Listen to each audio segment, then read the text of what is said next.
บายดีพี่น้องชาวมนุษย์ทุกคนมื้อนี้ข้อยสิมาเล่น Map One Block โอ้ยบ่สกินกูเป็นสตีฟวะอ้าวเพื่อเป็นการบ่เสียเวลามากดเริ่มกันเลยกดเริ่มมันได้ไว้เหี้ยคลิกขวาอืม Hello เปิด and มามัน welcome ก็อ to the ธิ One บายทุก Block. คนเนาะแม่นโอ้ Hello In case Welcome if you to don't know One how Block One อื Block ม works, หยัง each วะ time you mine it, อืม another block กู will take บ่ its เข้าใจละไอ้ place, เหี้ย bringing you บ่ an เข้าใจบัด infinite นี้ source of ตัด varying คลิป blocks. โอเคเปิดมาก็มาแล้วเนาะอยู่กับบล็อกโง่ๆบล็อกหนึ่งข้างๆก็มีเกาะรายรอบ อืม ไปเกาะก่อนได้ก่อนดีกว่าก่อนเราจะไปเกาะอื่นได้เราก็ต้องหาคู่มือแผนที่กับเพิ่มเหี้ยให้กูมาตัวเนี้ยอืมอ้าวกูจะเฮ็ดได้ต่อแล้วบัดนี้โอ้ยขุดบล็อกดีกว่าขุดดิน แล้วก็ดินอีก ดิน ดิน ดิน ดิน ดินไอ้เหี้ยกูได้ดินมาชิปไปก่อนล้าน ล้านคลิป พากไปด้วยล้านคลิปไปนำอย่างนั้นนะกูเกิดขยายอาณาเขตนะทุกคน อ้าวเหี้ยบล็อกได้เป็นบล็อกขุดแล้วบัดนี้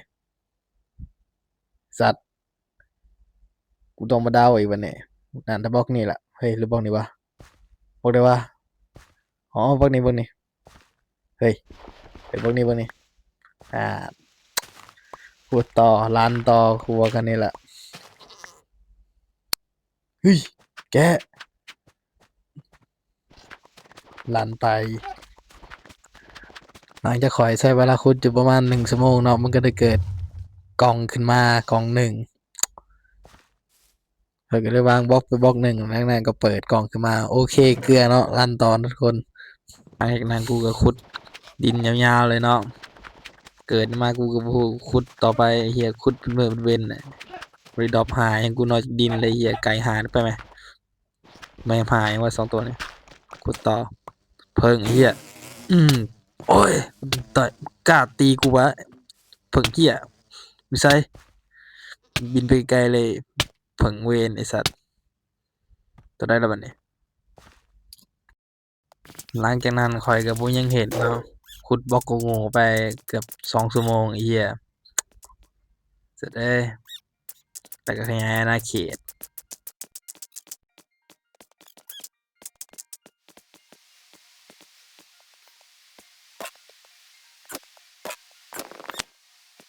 โอเคเนาะหลังจากกูรันคลิปเป็นจำนวนหลายตอนนี้กูก็เริ่มของเต็มแล้วได้เวลาจัดของแล้วของที่กูมีทั้งหมดก็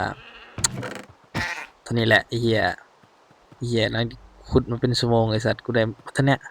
เหี้ยเอ้ยรันต่อเอ้ยใจเย็น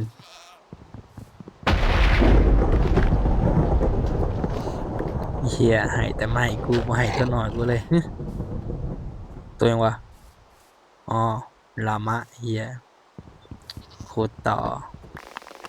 รันอีกไอ้เหี้ยจะรันจนสุดเลยเนี่ยมื้อเนี้ยถ้ากูบ่ได้ของดีกูบ่หยุดคลิปเว้ยบ่หยุดรันว่าผิดหลังจากกูว่าจะถ่ายโปรคลิปเนาะมันก็ได้มีบุคคลปริศนาเข้ามาในเซิร์ฟกูซึ่งกูทวิตกูบ่ฮู้ว่ามันเป็นไผพอกูหันมาเท่านั้นแหละเฮ้ยไผวะกูคิดทวิตไอ้เหี้ยมึงเข้ามาได้จังไดนี่สุดท้ายกูอ่านหนังสือมาเนาะไอ้เหี้ยหมู่กูมาเคียบบัตรมึงมาได้ไดนี่ไอ้เหี้ย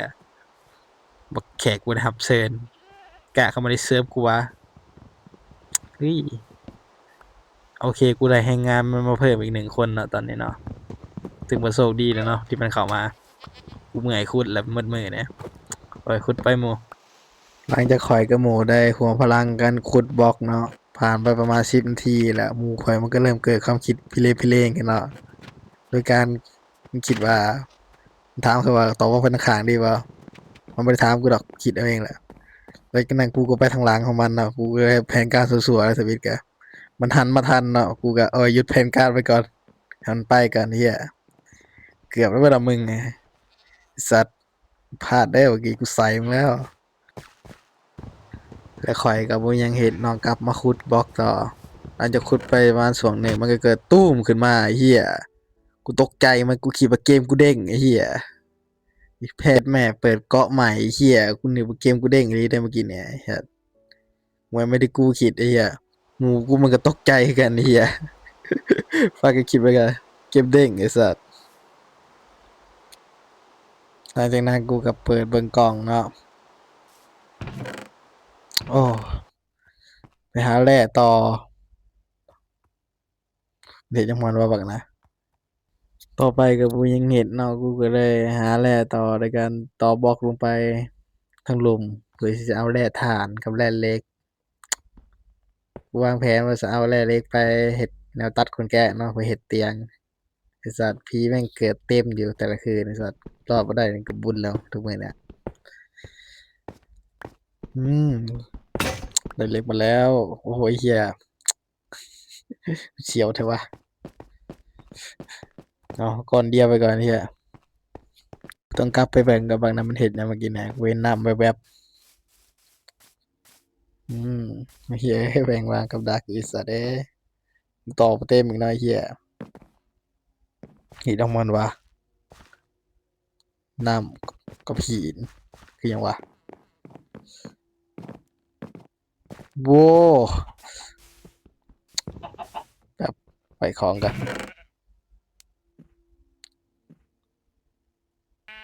อืมไปของเสร็จโอ้ทรงเป็นหมู่กูเลยเฮียเด้อบักระดับด็อกเตอร์สโตนเฮียเฮ็ดฟาร์มหินได้วะโอ้โคตรเต็งอ่ะกูต่อไอ้เฮีย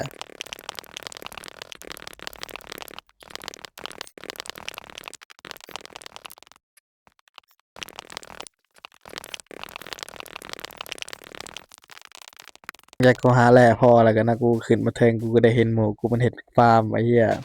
โอ้จีเนียสแฮ่งเลยเว้ยด็อกเตอร์สโตนกูนี่เฮ็ดได้ทั้งฟาร์มหินทั้งฟาร์มข้าว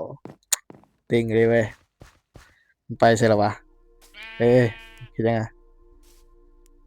กูเลยหมดไฟเลยเว้ยเหี้ยเอ้ยขุดมา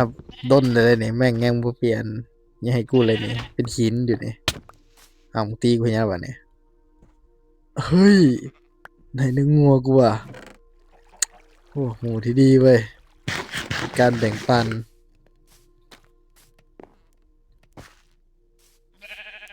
เฮ็ดหยังต่อดีวะไอ้เหี้ยเฮ้ยเฮ็ดหยังต่อดีหามอ๋อมันเฮ็ดของมันวะนะฮู้กูก็บ่ยังเฮ็ดแล้วบัดนี้ก็ขยายดินต่อซะบ่หน่อยเหี้ยแม่งแคบชิบหายเกาะนี่อืมหลังจากนั้นก็ว้าเหว่เนาะอันนี้หาดินเนาะไอ้เหี้ย โอ้ยดินคือน้อยเท่ากูขุดได้หลายแบบนั้นเวลาขยายอาณาเขตเนาะไอ้น้องเฮากูได้สร้างบ้านมานี่แหละในอนาคตนะนี่เหี้ยมีเก่าบอกไอ้สัสไปขุดไปก่อนตัดคลิปไปเนาะไปขุดมาแล้วเนาะแล้ววันนี้อิหยังวะกูยังบ่แกะเฮ็ดหยังอะเฮ้ยหึ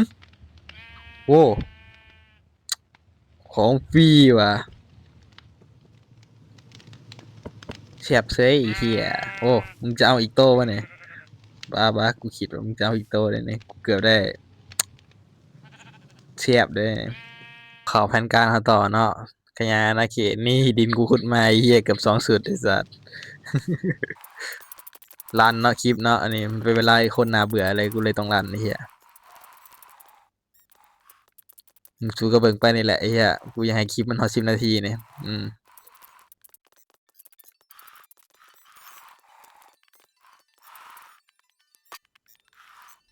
หลังจากการทำงานมาของกูเนาะกูต่อตั้งแต่เช้าจนฮอดค่ำมึงคิดเอาแล้วกันไอ้เหี้ย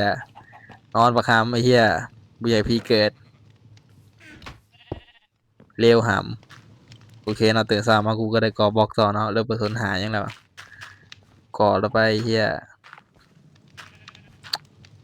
โอ้ยังได้สัก2ก้อนวะอ้าวมึงไปอีกโตละแกไอ้เหี้ย ลังจากนั้นหมู่กูมึงเห็นแกะตายนะมันเลยเกิดความคิดจีเนียสขึ้นมาเนาะซูเบิร์กมันเห็นยังไงเฮียโอ้ก็คิดเป็นคนจีเนียสเลยเฮียโอ้สมก็เป็นดอกเตอร์สโตนกูเลยสัตว์แม่งวางหินเกิดที่อะไรอ่ะไหมคิดได้มึงดิโอ้คิดได้มันสุดยอดครับดอกเตอร์สโตนกูเลยมันธรรมดาเลยเว้ยโอเคได้เวลาบอกข่าวลายหมู่กูแล้วเนาะกูได้พิมพ์ข่าวลายให้มันเบิ่งเนาะจังหวะนี้นอนเหี้ยเด็กเลยสัตว์นอนแม่งลิ้นตาไปหอดจะ1 โมงเลยเหี้ยเบิ่งกันมันสตอบกูได้ใดมันอยู่กำลังคนแรกอยู่มาทำนะตอบว่าเนี่ยเดี๋ยวมันจะแซนติแล้วจังหวะนี้ด่ากูเลยไอ้เหี้ยออกเด้อบ่บอกนี่โอเคฝากกดติดตามไว้เด้อพวกเจ้าเด้อใครอยากให้มีคลิปต่อไปบาย